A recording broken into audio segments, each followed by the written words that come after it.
Hola hermanos, el día de hoy 30 de mayo del 2024 es jueves de la octava semana del tiempo ordinario. Es jueves, ya saben, al Santísimo todo mundo. Debería de ser hoy, fíjense, o sea, si siguiéramos la lógica del asunto, hoy debería ser el jueves del Corpus Domini, del cuerpo y la sangre del Señor. Lo que pasa es que por razones pastorales la mayoría de las diócesis han trasladado esta solemnidad al próximo domingo. Prácticamente todas se han quedado con eso. Hay algunos que mantienen la tradición de hacer los jueves del Corpus por la adoración y los gestos que se hacen, pero ya les digo, pastoralmente en la mayoría ya hemos trasladado pues la celebración al próximo domingo, así que el otro domingo hablaré pues el próximo domingo de la solemnidad del cuerpo y la sangre del Señor. De entrada solamente les pido un favor, eso de Corpus Christi, quítenlo, ¿por qué, padre? Porque es que no es solo el cuerpo, es el cuerpo y la sangre del Señor, es la solemnidad del cuerpo y la sangre del Señor, no solo del cuerpo. Yo sé que van a decir, padre, pero es que el cuerpo contiene todo, ¿no? La realidad por aquel misterio de la concomitancia, pues sí, evidentemente en un pedacito de hostia está presente el cuerpo de Cristo en su totalidad, igual está la sangre, en una gota de la sangre del Señor está el todo, sí, sí, pero aquí por favor, por el término, eso de Corpus Christi, mejor no usarlo, mejor decir la solemnidad del cuerpo y la sangre del Señor. Esa es la mejor manera de denominarla. Pero insisto, hablaremos de eso el domingo. Hoy es día de Santa Juana de Arco, pero he decidido no hablarles de ella. En algún momento hemos hablado de los famosos mártires de Uganda. Fíjense, la mayoría de ellos se celebra juntos en junio, pero resulta ser que hay algunos de estos mártires que fueron martirizados incluso antes, y es el caso de Wandé. Wandé se llamaba realmente, ese era su nombre. Se le conoce como Matías Mulumba Kalemba, generalmente San Matías Kalemba, se le llama así. Entonces, fíjense, aquí entramos en un detalle muy interesante. Él nace en la provincia de Busoga, en Uganda, en un pueblo que se llama Bunia, y resulta ser que, ¿cómo se llama? Fue vendido él junto con su familia muy pequeño, estaba muy pequeño, por eso les digo que él sabía su nombre, se llamaba Wandé, ese era su nombre originalmente. Y bueno, sufrió mucho, pero finalmente fue comprado, y aquí entra el detalle, fue adoptado por un señor apellido Magato. Y este Magato lo hizo heredero de todas sus posesiones, porque lo adoptó, de verdad que lo adoptó, y entonces, de hecho, terminó siendo él señor de varios territorios. Este Magato, cuidado, que en algunas biografías aparece como padre, como sacerdote, le cuenta y le dice que van a venir con el tiempo unos hombres vestidos de largo, pensando en sotanas, que van a hacer que a estos escúchenlos, les dice. Y entonces resulta ser que los primeros que aparecieron, porque un asunto de ¿cómo se llama? De los reyes iban cambiando de manera de pensar. Bueno, de todas maneras, fíjense, Matías, que todavía no se llamaba así, se llamaba Wende, ¿cómo les diría? Se hace musulmán, porque los primeros que llegaron de larga vestidura fueron los musulmanes. Y entonces hizo musulmán, pues en Uganda estaba la práctica de la poligamia, ¿no? Y él tenía varias mujeres y tenía varios hijos, y a todos los trataba muy bien, ¿no? Muy, muy bien. Resulta ser que expulsaron a los musulmanes, porque ya les digo, estos reyes que van cambiando de mentalidad, pues eso expulsaron a los musulmanes. Y luego vendrá un momento, un tiempo en el que aceptaron la llegada de los padres blancos, ¿ok? Y ahí entra el detalle. Cuando entran los padres blancos, él se dio cuenta que era a ellos a los que se refería. El papá, el que le había adoptado, pues el señor Magato. Y entonces, ya les digo, interesante porque él vive un proceso difícil de conversión, ¿no? Primero, había que dejar a todas las mujeres y quedarse con una, ¿no? Y claro, lo hizo con muchísimo sacrificio, pues hiciste una cultura, no es la mentalidad de la época, todavía existe algo de eso en África, y resulta que, pero cuidó muy bien a los hijos, proveyó para todos, y se hizo catecúmeno, y entonces se iba preparando precisamente para ser bautizado, ¿no? Con mucha dificultad. Le adelantaron el bautismo porque se trataba de una persona importante, porque hizo todo lo propio y entonces no hizo un catecumenado tan largo y fue bautizado en su casa propiamente, como les digo, en el año 1880. Bueno, igual, es una cosa interesante. Él servía de juez ahí en su pueblo, en su región, y resulta que cuando, ¿cómo se llama? Llega el rey Bugamba, él empieza a perseguir a los cristianos y a él lo trataron honestamente. ¿Se acuerdan de Carlos Luanga y compañeros mártires? Ok, bueno, entonces el grupo comienza realmente antes con él, comienza con varios de sus amigos que lograron llegar a la fe, llegaron al conocimiento de la fe, y entonces todos ellos pues van a ser martirizados. Miren, la manera como se les martirizó realmente fue verdaderamente atroz, ¿no? Y los hicieron sufrir durante mucho tiempo. Entonces, fíjense que sus compañeros se hicieron ya, uno se hizo bautizar como Lucas, ¿ya? Y entonces, como les digo, cuando llega al trono, de hecho, el hijo de este Wamba, el rey se llamaba Mutesa y llega su hijo que se llama Wamba. Este empezó a perseguir a los cristianos, fue terriblemente lo que hizo, sino que era duro, ¿no? Y fíjense, él lo único que decía en el momento de su martirio era Dios mío, y vivió con estos últimos días de su vida con una paciencia extraordinaria, realmente extraordinaria. Y murió martirizado, pues precisamente un 30 de mayo. Y como les digo, esa fidelidad de él había logrado la conversión de un montón de gente, realmente había logrado la conversión de un montón de gente. Pero bueno, igual, como les digo, él va a morir un 30 de mayo de 1886 y fue beatificado en 1920 por el Papa Benedicto XIV y 15, perdón, 14, Benedicto XV, y fue canonizado por el Papa pues San Pablo VI en octubre del 64, de 1964. Interesante cómo fue él llegando a la fe poco a poco, y cuando llega realmente con una fidelidad extraordinaria. Aquí me podía pasar contando muchos de los episodios de la vida de él, porque realmente el martirio, la crueldad con la que lo trataron los verdugos, pero él con una paciencia, lo único que decía es Dios mío, dame paciencia. O sea, tenme fe, ayúdame con mi fe, manténme en esa fe. Bueno, vamos a las lecturas del día de hoy. Seguimos leyendo, hasta mañana vamos a seguir leyendo la primera carta del apóstol San Pedro. Ahora leemos el capítulo 2, versículos del 2 al 5 y del 9 al 12. Hermanos, como niños recién nacidos, deseen una leche pura y espiritual para que crezcan hasta alcanzar la salvación, y ya que han probado lo bueno que es el Señor. Acérquense pues al Señor Jesús, la piedra viva, rechazada por los hombres, pero escogida y preciosa a los ojos de Dios, porque ustedes también son piedras vivas que van entrando en la edificación del templo espiritual para formar un sacerdocio santo, destinado a ofrecer sacrificios espirituales agradables a Dios por medio de Jesucristo. Ustedes son estirpe elegida, sacerdocio real, nación consagrada a Dios y pueblo de su propiedad, para que proclamen las obras maravillosas de aquel que los llamó de las tinieblas a su luz admirable. Ustedes, los que antes no eran pueblo, ahora son pueblo de Dios. Ustedes, los que antes no habían alcanzado misericordia, ahora han alcanzado misericordia. Queridos hermanos, como a extranjeros que viven fuera de su patria, les recomiendo que se alejen de las pasiones bajas que hacen la guerra al espíritu. Vivan entre los paganos de modo ejemplar, pues si los llegan a acusar de malhechores, las buenas acciones de que son testigos los harán a ellos glorificar a Dios el día del juicio. Palabra de Dios. Te alabamos, Señor. Volvemos. Consejos de Pedro a neófitos, consejos de Pedro a recién bautizados. Por eso les habla de tomar leche, ya, porque ustedes han probado lo bueno que es el Señor. Esa es una cita del Salmo 35, ¿no? Del Salmo 34. O sea que haz la prueba y verás qué bueno es el Señor. Dicen algunos, gusten y vean qué bueno es el Señor. En fin, acérquense pues al Señor. Fíjense, la piedra viva, rechazada, es uno de los temas propios de Pablo también, ¿no? El desprecio, acuérdense eso, es el merasco. Entonces, tirada esa piedra, pero ustedes también son piedras vivas que se van edificando.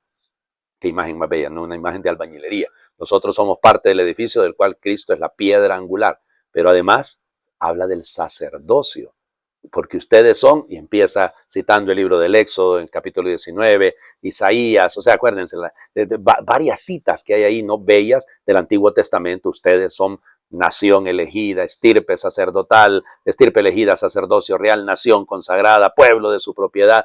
Antes no eran pueblo, ahora son pueblo elegido. O sea, todas estas imágenes, porque a mí lo que me gusta de todo esto, y discúlpenme, es que a estos neófitos, a estos recién bautizados, que se les habla de que son piedras vivas, de que se mantengan en la pureza, que entiendan que tienen que ir creciendo primero con lechita, ¿no? Y para llegar a la solidez, pero cuidado, se les dice que es en comunidad.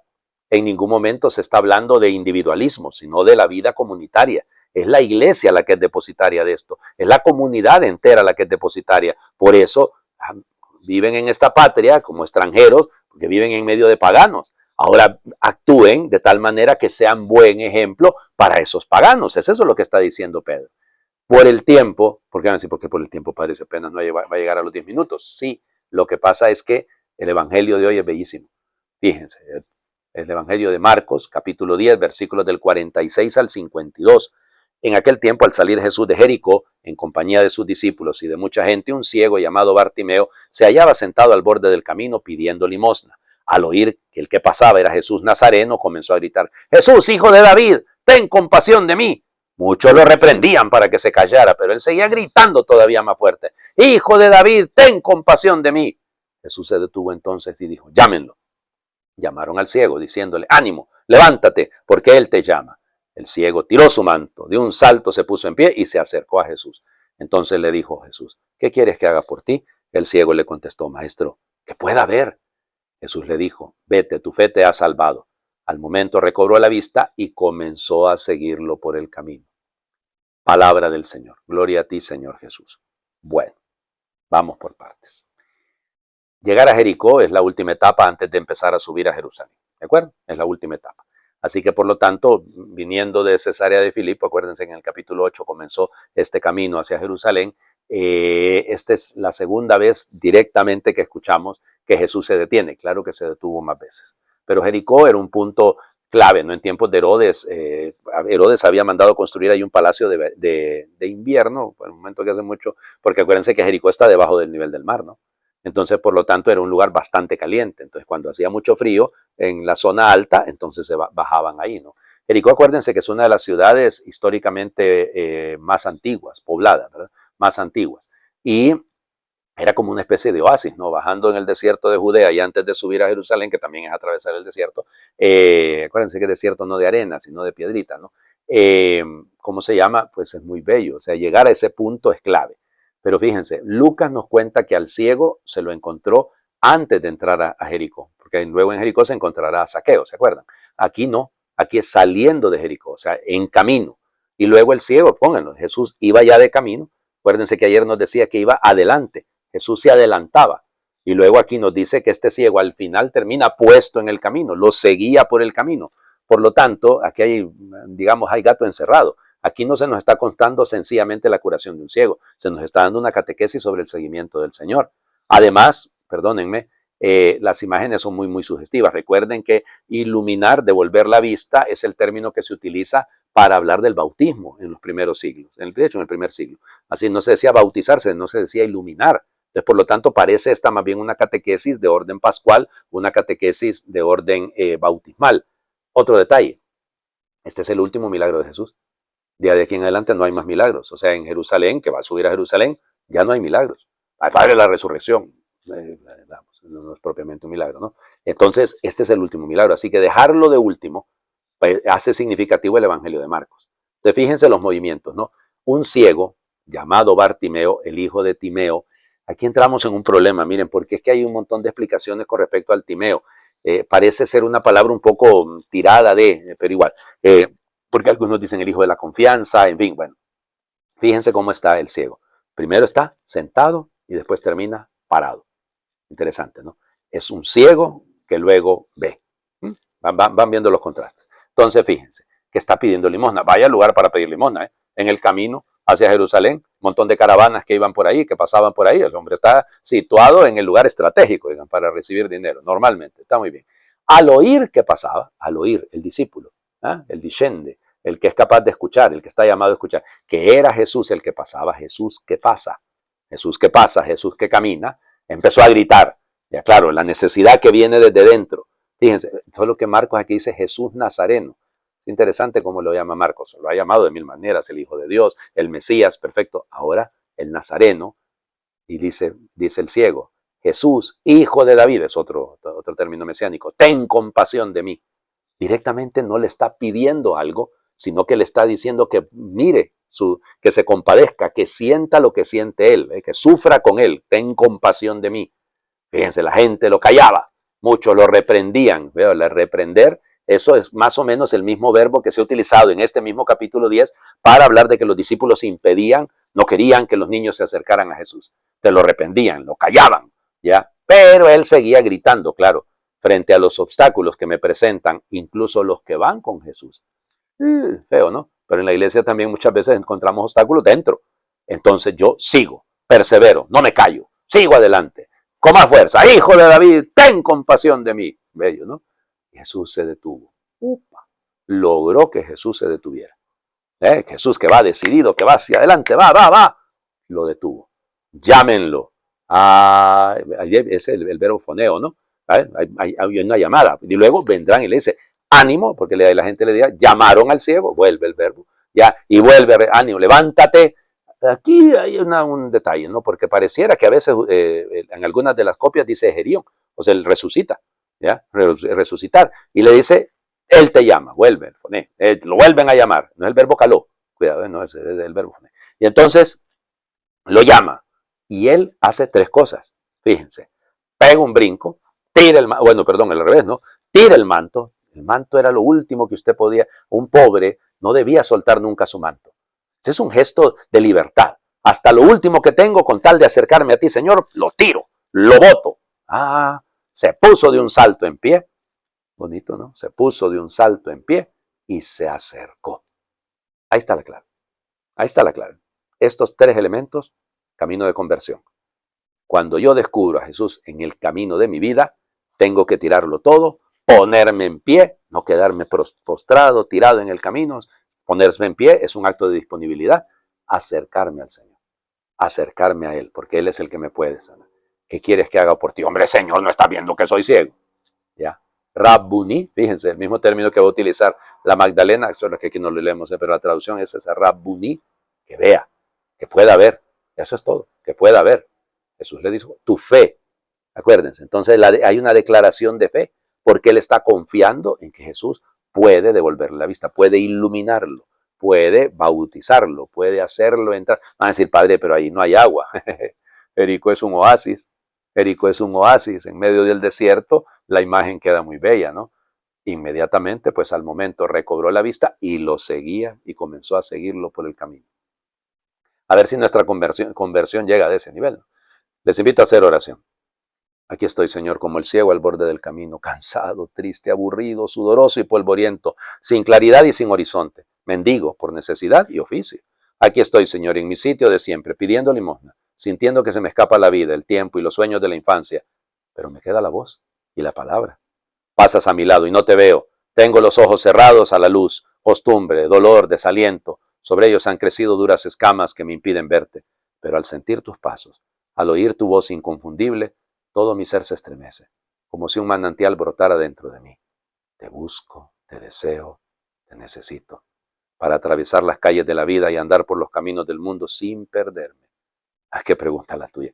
¿Qué desea un ciego sino ver? Que vea, Señor, tus sendas, que vea, Señor, los caminos de la vida, que vea, Señor, ante todo, tu rostro, tus ojos, tu corazón. Amén. Señor, esté con ustedes y les bendiga a Dios por intercesión de San Matías Murumba Calemba, el que es Padre, Hijo y Espíritu Santo, y su bendición descienda, les acompañe siempre. Pues hombre, muy feliz jueves para todos, segundo día de la novena en honor al Sagrado Corazón de Jesús. El Papa nos decía que esa oración tan bella de Sagrado Corazón de Jesús, haz mi corazón semejante al tuyo. Yo creo que conviene rezarla de vez en cuando, ¿no? Feliz jueves para todos.